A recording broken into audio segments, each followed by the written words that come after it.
أهلا بيكم يا شباب. أتمنى تكونوا زي الفل.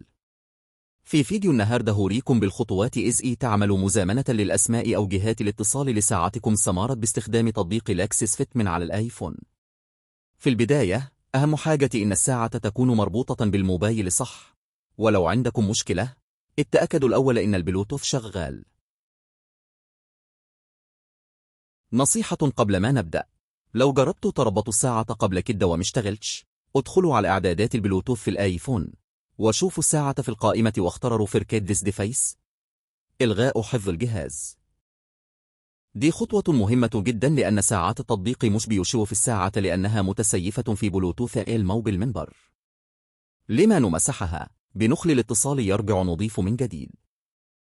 دلوقتي نفتح التطبيق. لو أول مرة تستخدموه هيطلب منكم أذونات وشروط لازم توافقوا عليها.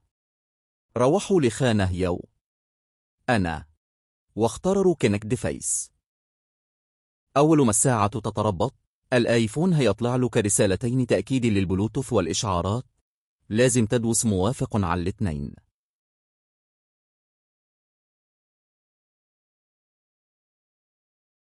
بعد كده من القائمة الرئيسية دوروا على ديفايس سيتنجز إعدادات الجهاز، وبعدين ادخلوا على كونتاكس جهات الاتصال.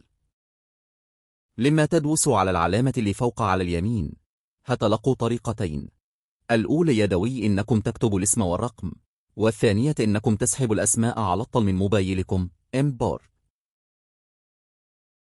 عشان نخلص اختاروا كلمة سن مزامنة اللي جنبها سهمين بالفوق، ولو حبيتوا تمسحوا أي اسم في أي وقت دوسوا على علامة الإضافة واختاروا ديليت.